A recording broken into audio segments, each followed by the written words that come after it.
I just shoved a heavy-duty electric chainsaw through the center of my $10,000 Italian leather bed frame, the blade screaming as it chewed through the solid oak and expensive padding. White foam and sawdust sprayed across the rug like a winter storm. I watched the leather rip and the wood splinter until there was a gaping hole right where I used to sleep every night. My neighbors probably think I've finally lost my mind. They'd say the brain fog the doctors talked about finally turned me into a madman. But I'm not crazy. I'm finally awake. I did it because that bed was a lie. It was a hollow shell where my wife and her designer boyfriend were hiding the papers to steal my life. My name is Jack. I'm 48 years old. I've spent 25 years building Miller custom homes in the suburbs of Charlotte, North Carolina. I started with a hammer and an old pickup truck. Now I have a $3 million business and a reputation for building the toughest foundations in the state. My hands are rough. My joints ache when the rain rolls in. But I was proud. I thought I had built a real home for my wife, Sarah. About 4 months ago, my world started to go gray. I'd wake up feeling like I'd been hit by a truck. My head felt heavy. I'd be on a job site and suddenly forget how to read a blueprint I'd drawn myself. Sarah told me I was just burning out. She started bringing in an interior designer named Julian to refresh the house so I could relax. Julian was younger, with soft hands and a smile that always felt a little too wide. Sarah started making me power smoothies and giving me new vitamins she said Julian recommended for mental clarity. I believed her. I actually felt lucky. I felt like a man who was being taken care of by people who loved him. I spent my days in a haze, sitting on the porch while Julian worked in our bedroom for weeks. He said he was building custom storage solutions. I let him handle the business mail and the bank alerts because looking at a screen made my head spin. I didn't realize I was just handing the keys to my own prison. The wake-up call came 3 days ago. I was looking for a tape measure in Julian's work van because mine had gone missing. I found a crumpled receipt on the floor for a magnetic hidden compartment kit. It wasn't for a client. The address on the receipt was my own house. I'm a builder. I know every inch of a house. I waited until Sarah and Julian went out for a design meeting at a fancy restaurant. I went to our bedroom and started tapping on the new leather bed frame Julian had installed. Most people wouldn't hear it, but I heard the change in the sound. There was a hollow spot right under the headboard. I found the magnetic trigger behind the leather trim. When I pulled it, a small panel slid open. What I saw inside turned my blood to ice. It was a forged quitclaim deed for my new luxury development, a project worth nearly $2 million. My signature was on the bottom. It looked perfect, but I knew I'd never signed it. Next to the deed was a bottle of vitamins that didn't have a label. I took one to a buddy of mine who works in a lab. He told me it was a heavy-duty muscle relaxant mixed with a sedative. They were drugging me to keep me foggy while they stole my biggest project. And they were doing it in the very bed where I slept. That brings us back to the chainsaw. Sarah and Julian came running into the bedroom when they heard the motor roaring. Sarah was screaming about the cost of the leather. Julian tried to grab my arm, but I revved the engine and he backed off fast.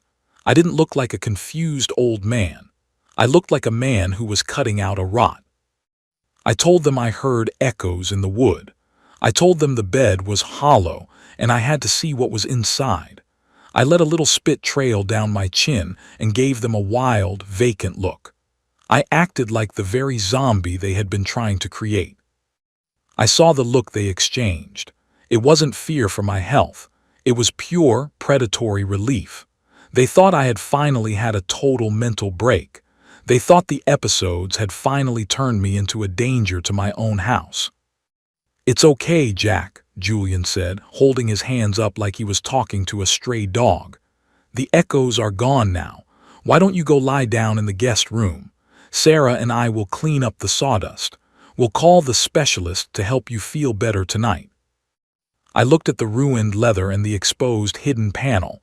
Then I looked at him. I forced a shaky, grateful smile. "Thanks, Julian," I whispered. "You always did have an eye for detail." I walked out of the room, leaving the chainsaw on the floor. The first move was mine. They think I'm a broken man who just destroyed his own bedroom. They have no idea I've already taken the deed and the pills, and the sheriff is just waiting for me to give him the signal. I spent the next morning wandering through the house like a ghost. I made sure to wear my shirt inside out and spent 20 minutes staring at a dead fly on the windowsill. I needed them to see exactly what they wanted to see. A man who couldn't even handle a breakfast spoon. I heard Sarah and Julian in the master bedroom. They were using a shop vac to clean up the foam and sawdust from my chainsaw massacre. They thought they were cleaning up the mess of a crazy man. They didn't know they were clearing the crime scene for me. Sarah came into the guest room around noon. She was wearing a silk robe and carrying a tall glass of that thick green power smoothie. She sat on the edge of the bed and stroked my forehead. Her hand felt like a cold stone. She told me the doctor was coming by later to give me something for my nerves. She handed me the drink and told me to finish every drop. I took it and gave her a blank, empty stare. I waited until she went to answer the front door. Then I poured the entire smoothie into an empty paint bucket I'd hidden in the closet. It smelled like bitter chemicals and lies. I sat in my chair and closed my eyes, but I wasn't sleeping. I was listening. I'd spent 25 years installing drywall and flooring. I know how sound travels through a house. Last night, while they thought I was passed out, I'd done some real construction work. I hadn't just smashed a bed. I'd tucked 3 tiny, high-gain microphones into the air vents and a high-def camera inside the fake smoke detector in the kitchen. I pulled out my encrypted tablet from under a pile of dirty laundry and opened the live feed. I saw Sarah and Julian in the kitchen. Julian was pouring himself a cup of coffee. He looked happy. He told Sarah that the bed compartment was empty. He asked her if she thought I'd eaten the deed during my episode. Sarah laughed, and the sound made my skin crawl. She told him that I was too far gone to know what a deed was. She said the papers probably fell into the subfloor when I was sawing through the wood. She said it didn't matter. She told Julian that she had a notary friend who was coming over tonight. She said they would use the scanned copy of my forged signature to finalize the property transfer.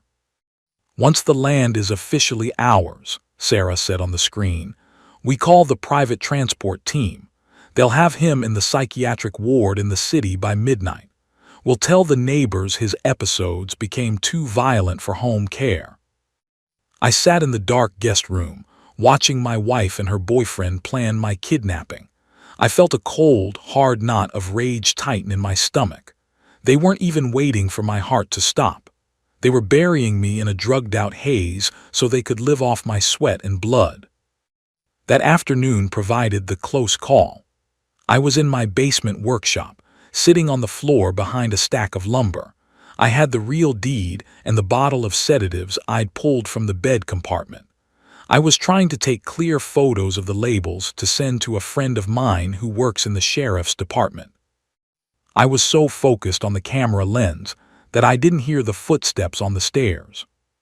Suddenly, the basement door swung open. "Jack, Julian said you were down here." Julian's voice boomed through the room. He sounded sharp and suspicious. My heart hit my ribs like a sledgehammer. I had nowhere to go. I had the deed in my right hand and the pill bottle in my left. If he saw me looking sharp and focused, the game was over. I did the only thing a builder could think of. I grabbed a handful of wood shavings from the floor and started stuffing them into my mouth.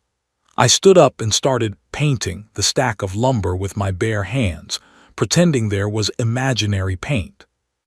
Julian walked over and looked at me. He saw me painting the wood and chewing on cedar shavings. He let out a long, disgusted sigh. He didn't even look at the floor where the deed was hidden under my boot. He told me I was a worthless piece of scrap. He reached out, grabbed me by the arm, and hauled me toward the stairs. "Come on, you freak," Julian muttered. "The doctor is almost here. Let's get you ready for your new home." I let him lead me up the stairs, acting like my legs wouldn't work right. I told him the paint was too loud. Inside, I was counting the seconds. The notary was coming. The shady lawyer was probably with him. They were ready to steal my empire. I sat in the living room, staring at a blank TV screen. I looked at Sarah, who was smiling at me like a saint. I looked at the man in the suit who had just walked through the front door. I felt the weight of the forged deed hidden in the back of my waistband, tucked under my baggy flannel shirt. The trap was set. They thought they were leading a lamb to the slaughter. They had no idea I was the one holding the gate shut. "Just one more paper, Jack," Sarah cooed, sliding a pen toward me. "For the family." I looked at the pen, then at the camera in the smoke detector. The show was about to start. The living room smelled like rosemary chicken and the damp, stale scent of sawdust.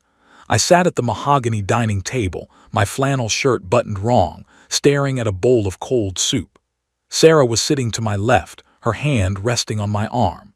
Julian stood behind me, his fingers tapping a fast, nervous beat on the back of my chair. The man in the suit was named Sterling. He had greasy hair and a briefcase that looked like it had been through a war. He wasn't a real notary. He was a bottom-feeder lawyer who handled private, estate matters for people who didn't want a paper trail. Sterling slid a stack of voluntary guardianship and asset transfer papers in front of me. He looked at Sarah and asked if I was lucid enough to mark the page. Sarah gave him a sad, practiced smile. She told him I had moments of clarity but that the episodes were getting worse. She leaned over and whispered in my ear that these were just blueprints for the new project. She told me I just needed to draw a little house on the bottom line. I picked up the pen. My hand was shaking for real now. I looked at the signature line. I didn't sign my name. I made a big, messy scrawl that looked like a bird's nest. Inside that mess, I wrote the word help. Sterling looked at the mark and frowned. He told Sarah the signature was a mess. Julian got angry. He stepped around the chair and grabbed my hand. He leaned in close, his breath smelling like the expensive bourbon he'd been stealing from my bar. He told me to stop playing games and sign the paper right. He tried to force my fingers to move. That was the close call. As Julian squeezed my hand, my baggy shirt pulled tight against my back. I felt the edge of the forged deed I'd tucked into my waistband. I saw Julian's eyes dart to the bulge under my shirt. He froze.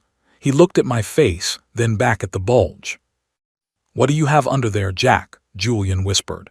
His voice was low and deadly. He reached for my waist. I didn't panic. I let out a loud, wet laugh and started coughing.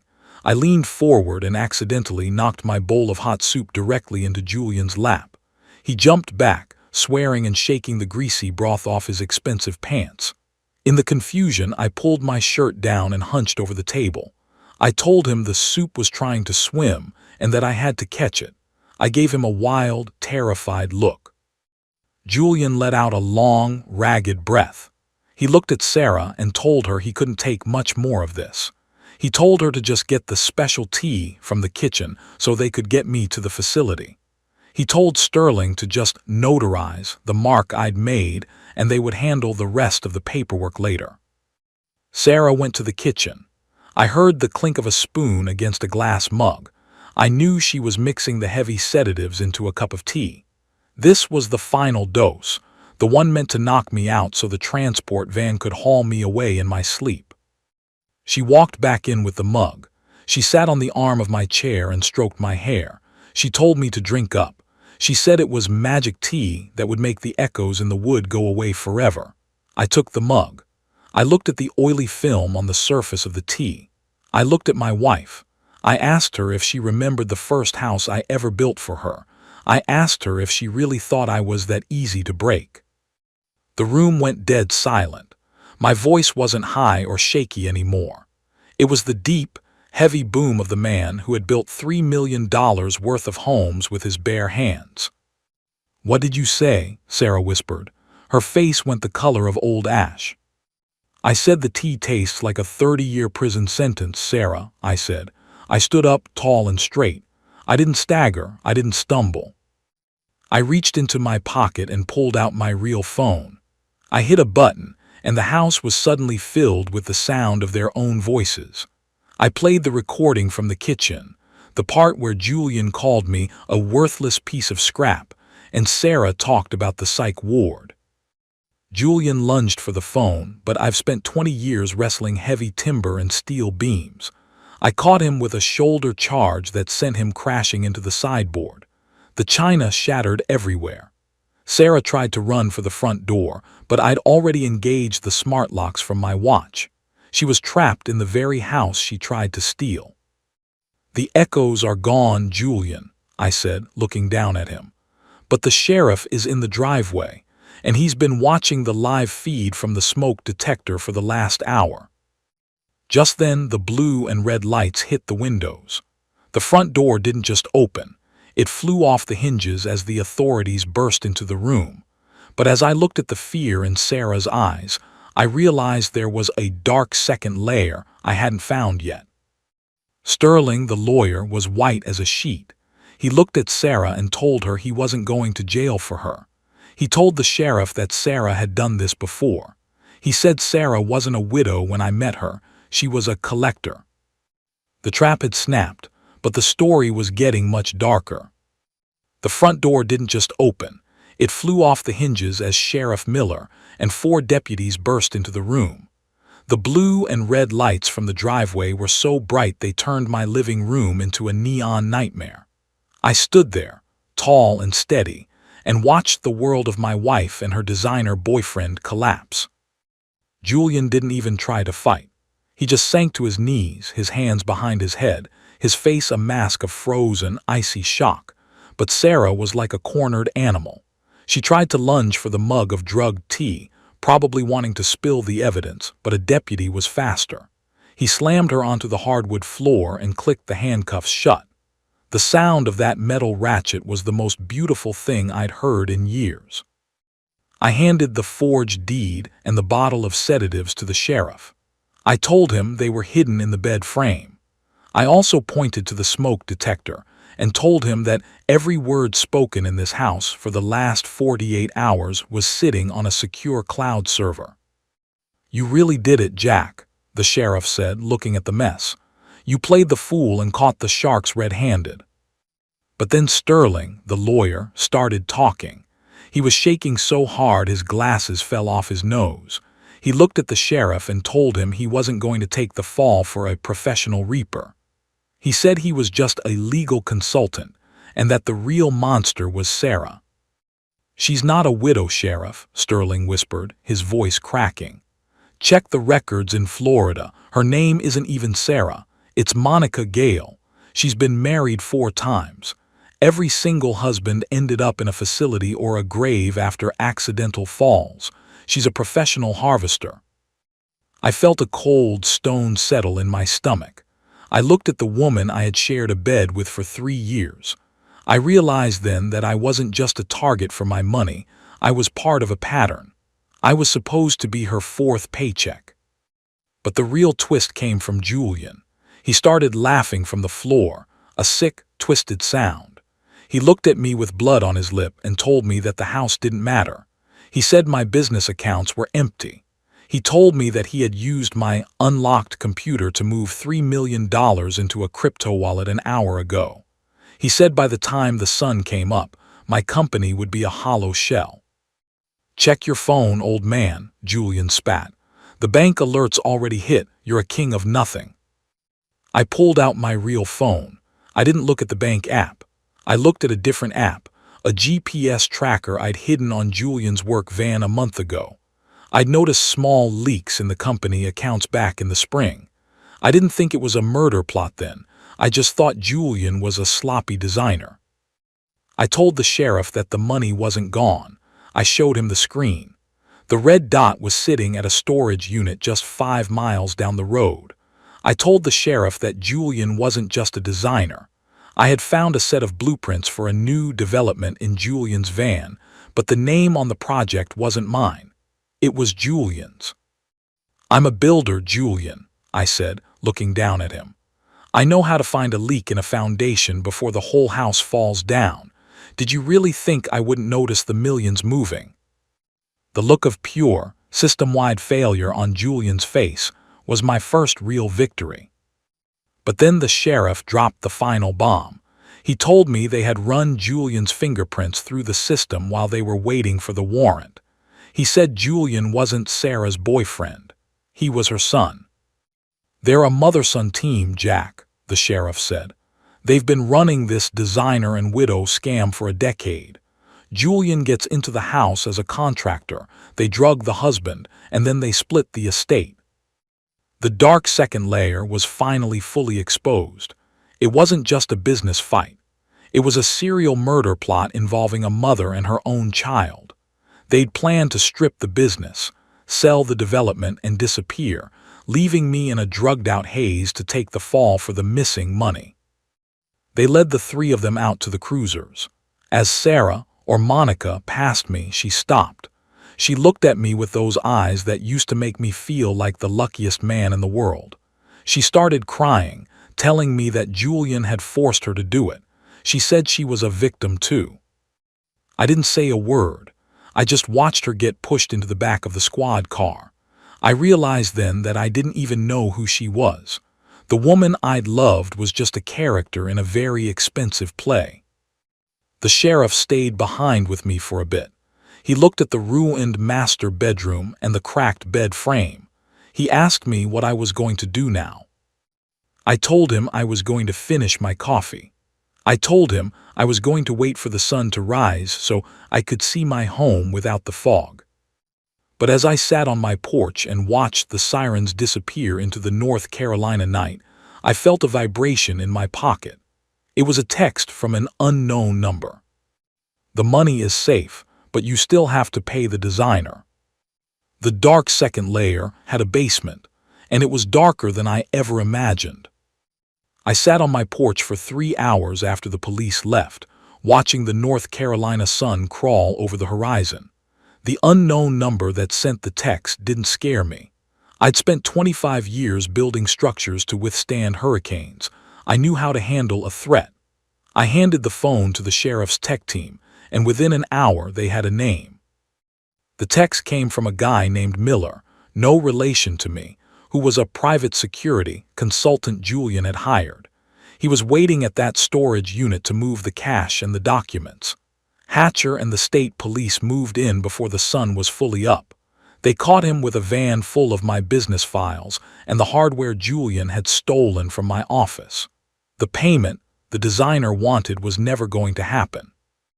The next 6 months were a slow, grinding march through the legal system. I sat in that Charlotte courtroom every single day. I didn't wear a fancy suit or try to look like a victim. I wore my best work jacket and kept my back straight. I wanted Sarah and Julian to see me. I wanted them to look into the eyes of the man they thought was a worthless piece of scrap. The evidence was an avalanche. The video from the smoke detector was the star of the show. The jury sat in a silence so deep you could hear the clock on the wall as they watched Julian and Sarah discuss my psych ward trip. They heard Sarah laugh about how she had harvested her previous husbands. One woman on the jury actually covered her mouth and looked away from the defense table. Sterling, the lawyer, took a plea deal to save himself. He gave the FBI everything. He told them about the hollow bed plan and the offshore accounts. But the real hammer fell when the FBI linked Sarah, real name Monica Gale, to 3 other cases in Florida and Georgia. She wasn't just a greedy wife. She was a professional monster who used motherhood as a cover for murder. The sentencing was short and brutal. Sarah got life in prison without the possibility of parole. The judge called her a predator who used a wedding ring like a poison needle. Julian got 35 years for conspiracy to commit murder and racketeering. My son cried when they read the verdict, but I didn't feel a shred of pity.